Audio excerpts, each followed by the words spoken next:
Reporting requirement देखते हैं under the companies act 2013 के हिसाब से section 143 of the companies act 2013 contain करता है इंटरनल करता है reporting requirement auditor of the companies in form of its duty, मतलब ऑडिटर की ड्यूटी बनती है रिपोर्ट करना।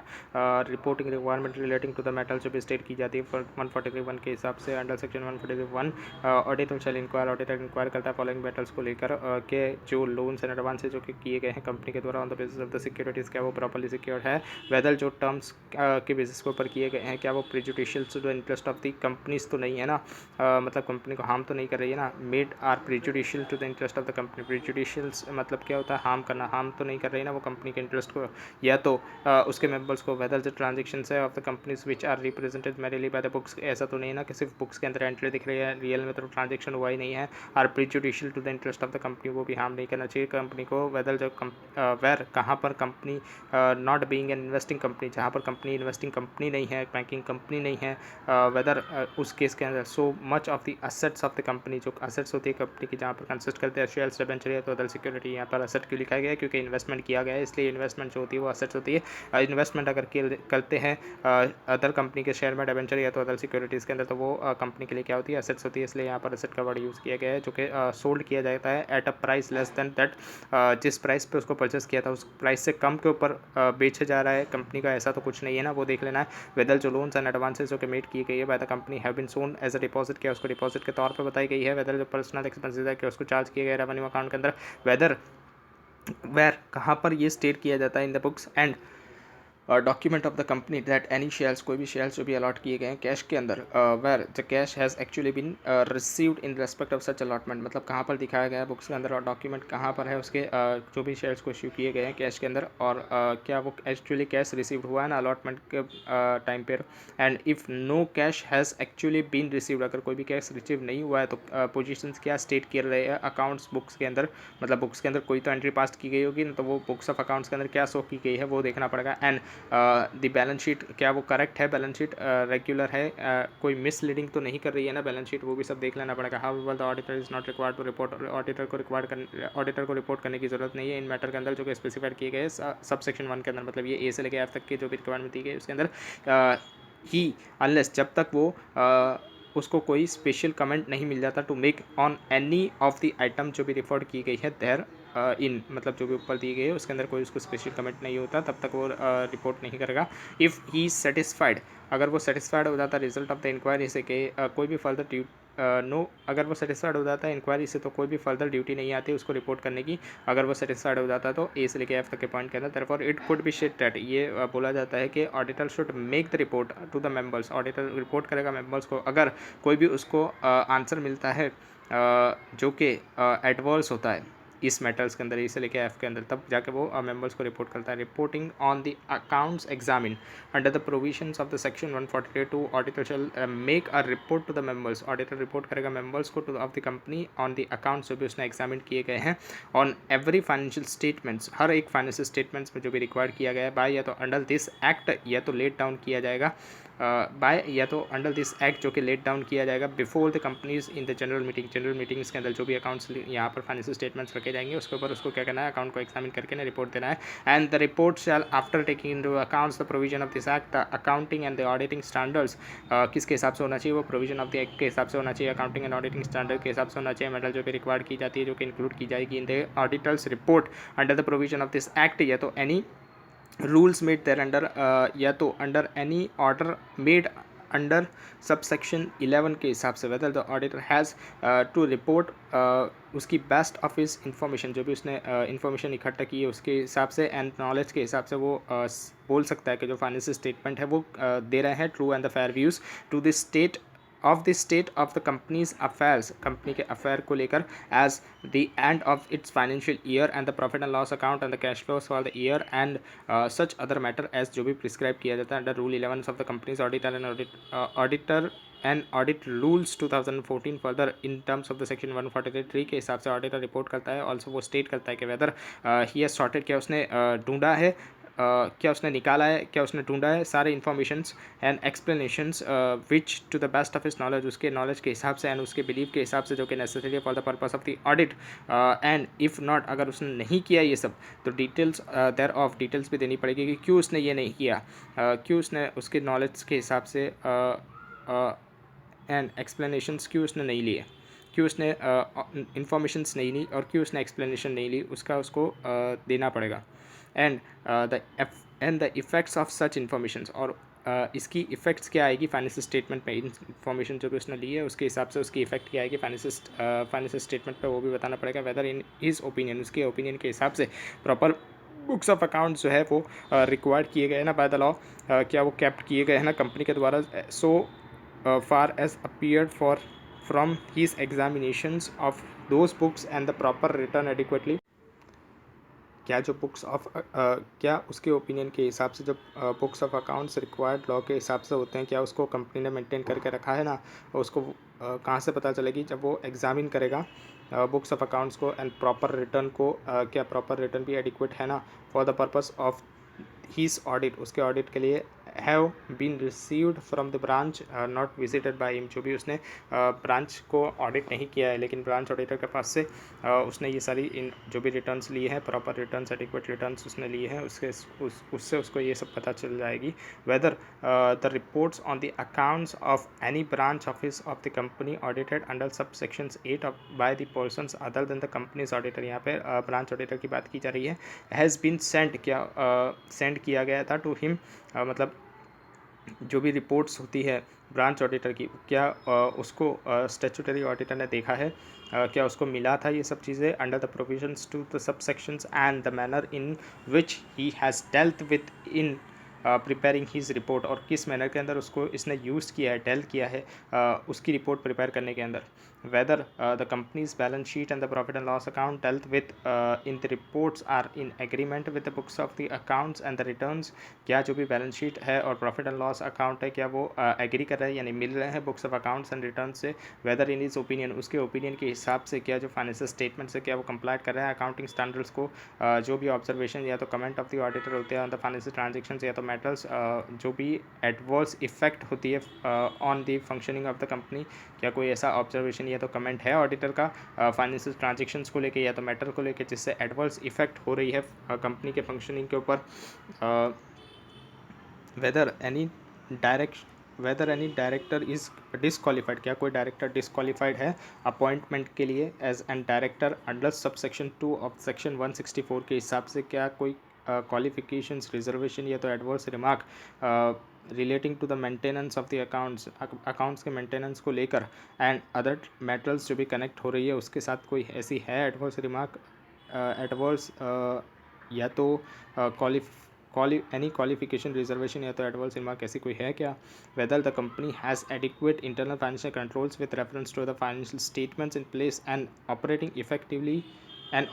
इफेक्टिवनेस ऑफ सच कंट्रोल्स, यानी जो भी इंटरनल फाइनेंशियल कंट्रोल्स है ओवर द फाइनेंशियल स्टेटमेंट्स, यानी फाइनेंशियल स्टेटमेंट्स के ऊपर क्या वो इन प्लेस है, क्या वो प्रॉपरली वर्क कर रहे हैं, ऑपरेट कर रहे हैं such controls. However it may be noted that, ये भी नोट करने की ज़रूरत है कि ये जो रिपोर्टिंग रिक्वायरमेंट है जो ऊपर दी गई है internal financial controls over financial reporting की, ये एडिक्वेट इंटरनल फाइनेंशियल कंट्रोल्स की with reference to the financial statements, ये क्या होती है एप्लीकेबल नहीं होती किसको, प्राइवेट कंपनी को, जहाँ पर 1% कंपनी होती है, स्मॉल कंपनी होती है या तो कंपनी जिसका टर्नओवर लेस देन 50 करोड़ होता है as per the latest audited financial statements, या तो having the aggregate borrowings from the banks या तो फाइनेंशियल इंस्टीट्यूशन या तो any body corporate at any point of the time during the financial year वो less than 25 crore होता है, तब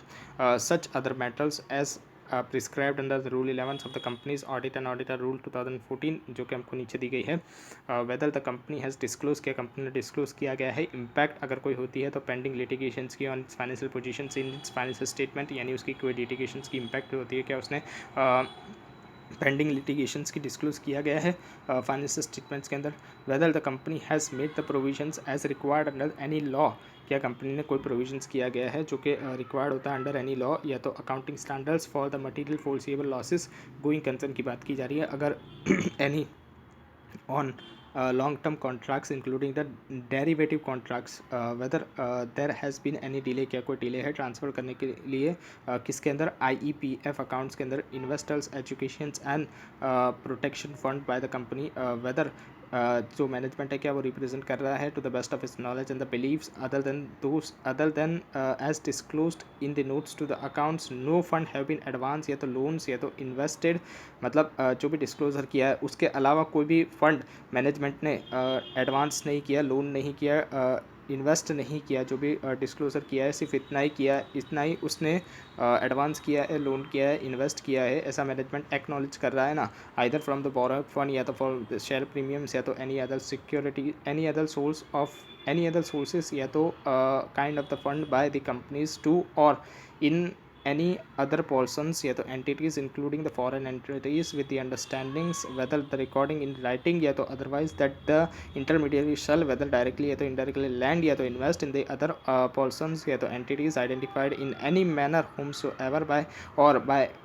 or on behalf of the companies, मतलब अल्टीमेट बेनिफिशियरी या तो प्रोवाइडिंग एनी गारंटी सिक्योरिटीज़ या तो like on behalf of the ultimate beneficiaries, यानी इनके तौर पे मतलब डायरेक्टली भी हो गया इनडायरेक्टली भी हो गया, ऐसा तो किया नहीं है ना, जितना डिस्क्लोजर किया है मैनेजमेंट ने सिर्फ इतना ही है ना, वो भी चेक कर लेना वेदर जो मैनेजमेंट है क्या वो रिप्रेजेंट कर रहा है to the best of its knowledge and its to the best of its knowledge and believes other than as disclosed in the notes to the accounts, मतलब जो नोट्स टू अकाउंट्स के अंदर दिया गया है उसके अलावा कुछ भी नहीं है ना, no fund have been received by the companies from the persons या तो entities including the foreign entities, यहाँ पे फंडिंग पार्टीज हो जाएगी with the understandings whether the recording in the writings या तो otherwise that the company shall whether directly या तो इनडायरेक्टली लैंड या तो invest in the other persons या तो entities identified in any manner whomsoever by or on behalf of the funding party ultimate beneficiaries या तो provide any guarantees securities या तो like on the behalf of the ultimate beneficiaries and based on such audit procedures that the auditor has considered reasonable and appropriateness in the circumstances, nothing has come to the notice और auditor को भी ऐसा कोई notice में आया नहीं है कि that has caused them to believe that the representation under subject clause 1 and the 2 contain any material misstatement, यानी जो ऊपर दिए गए हैं 1 और 2 ये जो हमको दिए गए हैं उसके अंदर कोई material misstatements हो, मतलब मैनेजमेंट झूठ बोल रहा हो ऐसा हमको कोई लगा नहीं है, whether the dividend declared or paid during the years by the company is in compliance, क्या वो compliant कर रहा है section 123 of the companies act 2013 के हिसाब से, वेदर जो कंपनी है क्या वो यूज्ड कर रही है such accounting software for maintaining its books of the accounts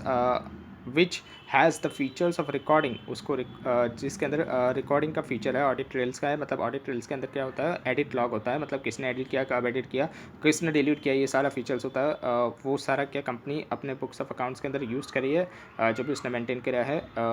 software जो भी उसने करा है उसके अंदर facilities and the same has been operated throughout the year, और वो पूरे साल ऑपरेट हुआ है ना फॉर सारे ट्रांजेक्शन्स रिकॉर्डेड जो भी किए गए हैं इन द सॉफ्टवेयर एंड जो ऑडिट ट्रेल फीचर है वो टेम्पर्ड तो नहीं किया गया ना, मतलब ऐसा तो नहीं किया गया ना कि उसको छेड़ा गया हो with and the audit trails has been preserved bye the company, and जो वो ऑडिट ट्रेल्स जो भी है उसको कंपनी ने प्रिजर्व करके रखा है ना, ऐसा तो नहीं है ना कि ऑपरेट तो बराबर कर रहा था लेकिन उसको प्रिजर्व करके रखा ही नहीं है, मतलब जब ऑडिटर आता है तो उस टाइम पे उसको मिलता ही नहीं है वो सब चीज़ें, वैसा तो नहीं होना चाहिए, preserve by the company as per the statutory requirement of the record retention, मतलब उसको संभाल के रखना है ऑडिट ट्रेल्स को, while reporting where any of the matters required to be included in the audit report is answered, जब reporting किया गया है तो any of the matter required to be included in the audit report is answered in the negative, यानी कि auditor ने कुछ भी पूछा है और उसको आंसर नेगेटिव में मिला है या तो विद द डिस्क्वालिफिकेशंस के अंदर मिला है, तो जो रिपोर्ट होती है वो सेल स्टेट द रीजंस, उसको रीजंस देना पड़ेगा, मतलब अगर ऑडिटर को लगता है कि उसको मॉडिफाइड ओपिनियन देना है, उसको अनमॉडिफाइड ओपिनियन नहीं देना है, उसको मॉडिफाइड ओपिनियन देना है अगर, तो ऑडिटर को क्या करना पड़ेगा, ऑडिटर को रीज़न देना पड़ेगा कि इस रीज़न की वजह से वो मॉडिफाइड ओपिनियन दे रहा है,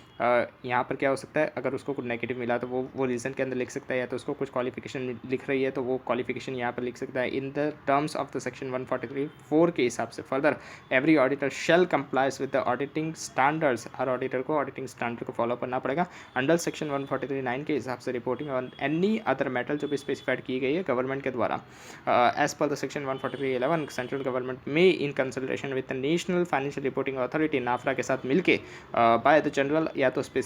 special order, general order pass करती सकती है या तो स्पेशल ऑर्डर पास कर सकती है डायरेक्ट करने के लिए in respect of such class या तो descriptions of the companies as may be specified in order that the auditor report shall also include, मतलब ऑडिटर की रिपोर्ट के अंदर ये चीज़ें भी होनी चाहिए। Statement on such matter as may be specified therein, जो भी वो ऑर्डर के अंदर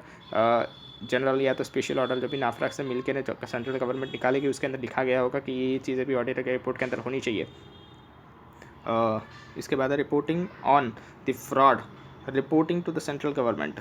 as per the section 148(12) of the Companies Act 2013 with the rule 13 of the Companies Audit and Auditor Rule 2014, अगर auditor of the company in course of this performance of इस duty, मतलब audit करते दरमियान में उसको reason तो believe होता है कि जो ऑफेंस है फ्रॉड का जिसके अंदर इन्वॉल्व किया जाता है या तो इज़ एक्सपेक्टेड, मतलब इन्वॉल्व या तो एक्सपेक्टेड हो सकता है to involve individually an amount of ₹1 crore या तो अबाउ 1 करोड़ या तो 1 करोड़ से ज़्यादा का फ्रॉड है, is being or been committed in the companies by its officers या तो एम्प्लॉयज़, ऑफिसर या तो एम्प्लॉयज़ के द्वारा किया गया है, तो auditor shall report, auditor report करेगा किसको, इस मैटर को सेंट्रल गवर्नमेंट को रिपोर्ट करेगा within such time and in such manner जो भी प्रिस्क्राइब किया गया है। Reporting to the audit committee या तो board in case of the fraud involving lesser than the specified amount, यानी 1 करोड़ से कम का है तो auditor shall report the matter to the audit committee constituted under section 177 या तो to the board in the other cases within such time and the manner as may be prescribed। यहाँ पर अगर 1 करोड़ से कम का है तो किसको, ऑडिट कमेटी को या तो बोर्ड को रिपोर्ट करना पड़ेगा। अगर ऑडिट कमेटी है तो ऑडिट कमेटी को करो जो कि सेक्शन 177 के हिसाब से कंस्टिट्यूट की गई थी। Beside auditor has also report the matter pertaining to the fraud, auditor को रिपोर्ट करना पड़ेगा इस फ्रॉड को एट अ पॉइंट कौन से के अंदर दिया गया है 11 के अंदर of the para 3 of the कारो 2020 पॉइंट 11 मतलब क्लॉज 11 जो दिया गया है पैरा 3 के अंदर कारो 2020 के अंदर, उसके अंदर भी इसको ऑडिटर को रिपोर्ट करना पड़ेगा जो कि हम डिस्कस करेंगे अभी नीचे। Reporting under the companies auditors report order 2020 CARO 2020 देखते हैं in exercise of the powers confirm by the sub section 11 of the section 143 of the companies act 2013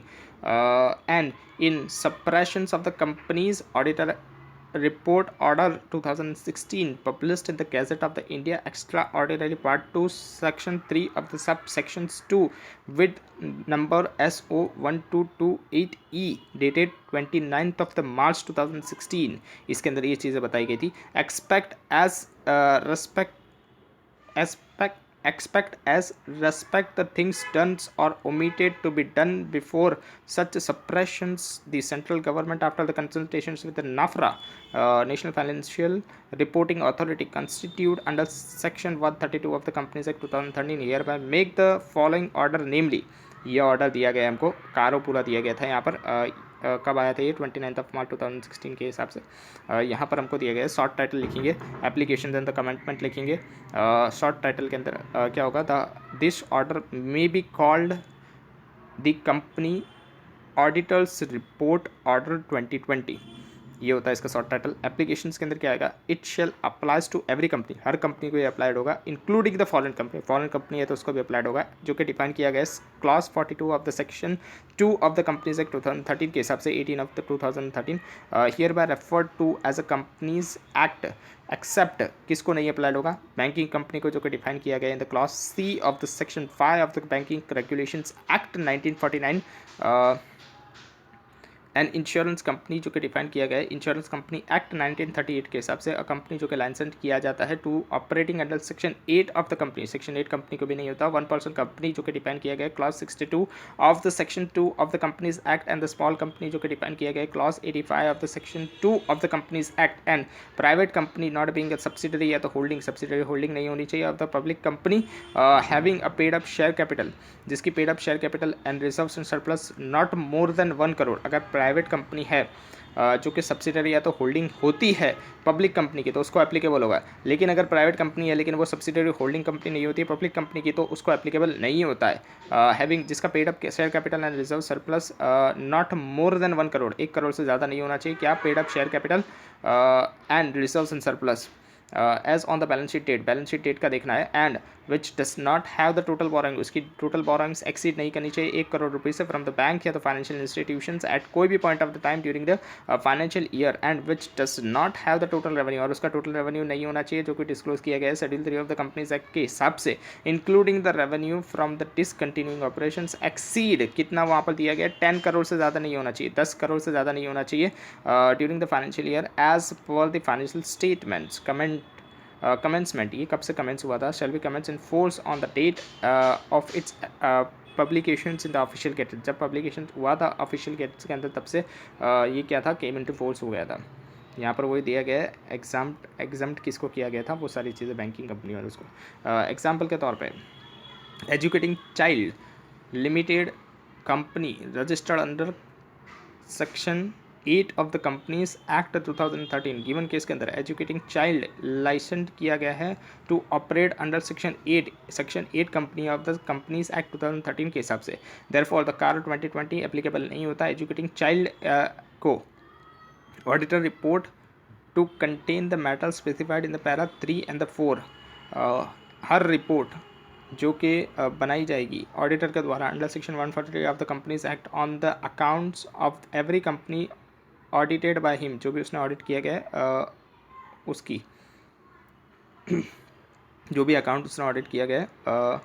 उसके द्वारा, मतलब ऑडिटर के द्वारा, to which his order applies, ये order उसको applied होगा for the financial year commencing कब से, 1 अप्रैल 2019 से। Shall in additions contain the matters जो कि स्पेसिफाइड किया गया पैरा 3 एंड द 4 के हिसाब से as may be applicable provided that this order shall not apply, ये ऑर्डर अप्लाई नहीं होगा ऑडिटर रिपोर्ट को on the CFS consolidated financial statement के ऊपर कारो नहीं लगता है, एक्सेप्ट द क्लॉज कौन सा है, clause 21, clause 21 of the para 3, clause 21 of the para 3 को छोड़ के बाकी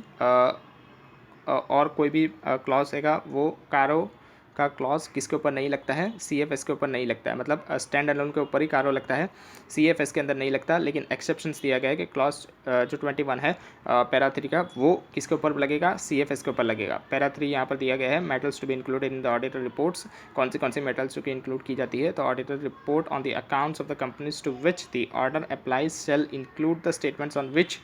स्टेटमेंट ऑन फॉलोइंग मेटल्स हमको दिए गए हैं, इनके ऊपर कारो के क्लॉजेज हैं। कौन सी मेटल है, वेदर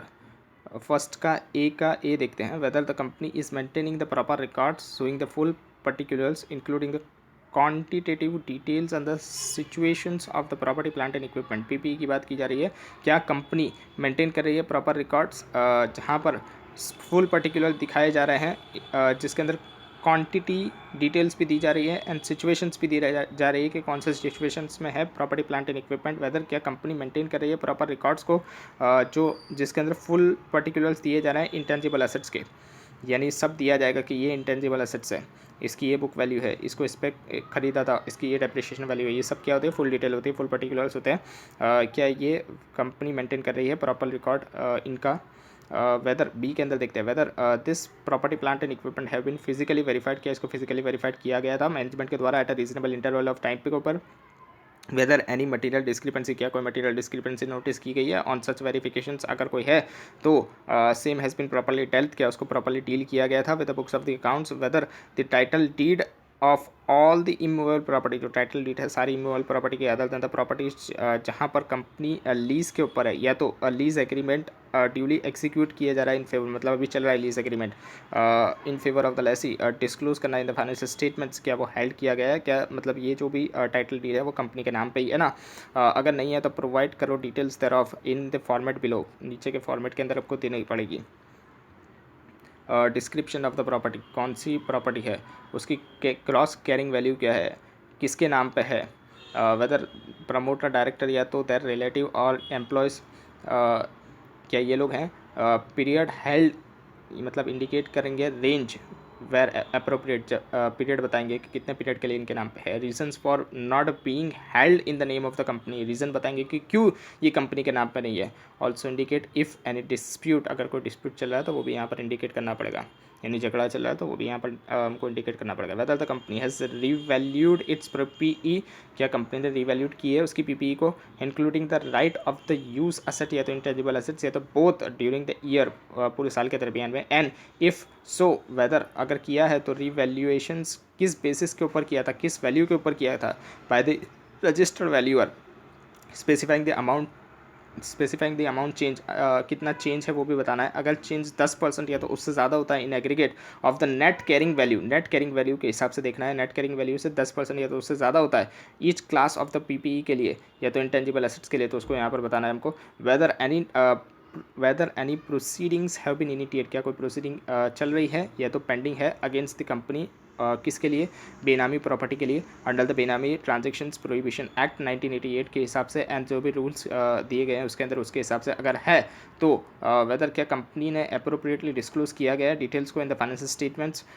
सेकंड देखते हैं, सेकंड का ये देखते हैं वेदर क्या physical verification of an inventory has been conducted, क्या फिजिकल वेरिफिकेशन इन्वेंटरी की कंडक्ट की गई है रीजनेबल इंटरवल टाइम के ऊपर मैनेजमेंट के द्वारा। एंड वेदर क्या वो in opinion of the auditor, auditor के ओपिनियन के हिसाब से coverage and the procedure of such verifications by the management is appropriate, जो भी कवरेज था और जो भी प्रोसीजर्स मैनेजमेंट ने की गई थी वेरीफाई करने के लिए इन्वेंटरी वो क्या है, अप्रोप्रिएट है। वेदर एनी डिस्क्रिपेंसी, अगर कोई डिस्क्रिपेंसी है कितनी 10% या तो उससे ज़्यादा in aggregate of each class of the inventory, हर एक क्लास की इन्वेंटरीज की क्या वो नोटिस उसको यहाँ पर नोटिस करना पड़ेगा। एंड इफ़ सो, अगर कोई है तो whether they have been properly dealt, क्या उसको डील किया गया था properly in the books of the accounts के अंदर। वेदर क्या कोई पॉइंट ऑफ द टाइम के ऊपर, मतलब कोई भी पॉइंट ऑफ द टाइम के अंदर ड्यूरिंग द ईयर कंपनी ने सेंक्शन किया है वर्किंग कैपिटल लिमिट्स को, जो कि बढ़ रही है, एक्सेस हो रही है, कितने 5 करोड़ रुपीज़ से, मतलब 5 करोड़ से ज़्यादा की कोई ऐसी सेंक्शन की गई है क्या वर्किंग कैपिटल की limit in aggregate from the banks या तो financial institutions on the basis of the securities of the current asset को सिक्योरिटी रख के। वेदर क्या कोई क्वार्टरली रिटर्न्स या तो स्टेटमेंट फाइल किए जा रहे हैं कंपनी के द्वारा विद सच बैंक या तो financial institutions in aggregate with the books of the accounts, क्या वो मिल रहे हैं, जो भी स्टेटमेंट उसने फाइल किए हैं बैंक्स या तो फाइनेंशियल इंस्टीट्यूशन से, क्या वो बुक्स ऑफ अकाउंट से मिल रहे हैं ऑफ द कंपनी, अगर नहीं है तो डिटेल्स दीजिए। थर्ड देखते हैं whether during the year company has made the investment, क्या कंपनी ने इन्वेस्टमेंट किया है पूरे साल के अंदर कोई भी, प्रोवाइडेड एनी गारंटी या तो सिक्योरिटी या तो गारंटेड एनी लोन्स या तो एडवांसेस, कोई भी गारंटी सिक्योरिटी या तो कोई भी गारंटेड लोन्स या तो advances in the nature of the loans, in the nature of the loan securities या तो unsecured to the companies firms limited liabilities partnership या तो any other parties. If so, अगर कोई है ऐसा तो वेदर ड्यूरिंग द ईयर, पूरे साल के दरमियान में कंपनी ने क्या प्रोवाइड किया गया है लोन्स या तो प्रोवाइड किया गया है एडवांसेस इन द नेचर्स, मतलब दिए गए हैं कोई भी ऐसे लोन्स या तो एडवांसेस जो कि लोन के फॉर्म में हो या तो स्टूड गारंटी के फॉर्म में जो भी प्रोवाइड किए जाता है securities to any other entities, या कोई भी सिक्योरिटीज़ दी गई हो कोई भी अदर एंटिटीज़ को, not applicable to the company, ये एप्लीकेबल नहीं होता उन कंपनी को जिनका प्रिंसिपल बिजनेस ही लोन का होता है। इफ़ सो इंडिकेट करना पड़ता है यहाँ पर, अगर ऐसा कुछ किया है तो इंडिकेट क्या करेंगे हम लोग, aggregated amount during the year, कितना अमाउंट दिया गया है, एंड बैलेंस आउटस्टैंडिंग कितना है at the balance date with respect to such loans या तो एडवांसेस एंड गारंटीज या तो securities of to the subsidiary joint venture या तो एसोसिएट, अगर सब्सिडरी जॉइंट वेंचर या तो एसोसिएट को किया दिया गया है तो उसका भी बताना पड़ेगा, एग्रीगेट अमाउंट बताना पड़ेगा during the year, and balance outstanding aggregated amount during the year बताना पड़ेगा, और बैलेंस कितना आउटस्टैंडिंग है बैलेंस डेट पे वो बताना पड़ेगा, किसके रेस्पेक्ट के अंदर सच लोन्स या तो एडवांसेस एंड गारंटीज या तो securities to the parties other than the subsidiary, या तो सब्सिडरी को दिया है तो उसका बताने का अलग से, और other than the subsidiary joint venture या तो एसोसिएट को दिया गया है तो उसको अलग से बताने का है। वेदर जो इन्वेस्टमेंट मेड किया गया है, गारंटीज प्रोवाइड की गई है, सिक्योरिटीज़ दी गई है in terms and the conditions of the grant of all the loans and advances in the nature of the loans and the guarantees क्या वो प्रोवाइड कर रही है, not prejudicials to the companies interest, company के interest को harm तो नहीं पहुंचा रही है ना वो, in respect of the loans या तो advances in the nature of the loans, whether the schedules of the repayment of the principals and the payment of the interest has been stipulated, and whether the repayment or receipt are regular. मतलब ये जो भी loans and advances लिए इसका payment जो होता है principal का और इंटरेस्ट का ये प्रॉपरली दे रही है ना कंपनी स्टिपुलेटेड टाइम पीरियड के ऊपर, मतलब जो भी टाइम पीरियड डिसाइड किया गया होगा उस टाइम पीरियड के ऊपर कंपनी पेमेंट बरोबर से प्रॉपरली कर रही है ना, और उसकी रिसिप्ट भी है ना, रेगुलरली रिसिप्ट कर रही है ना, मतलब रेगुलरली पेमेंट कर रही है ना।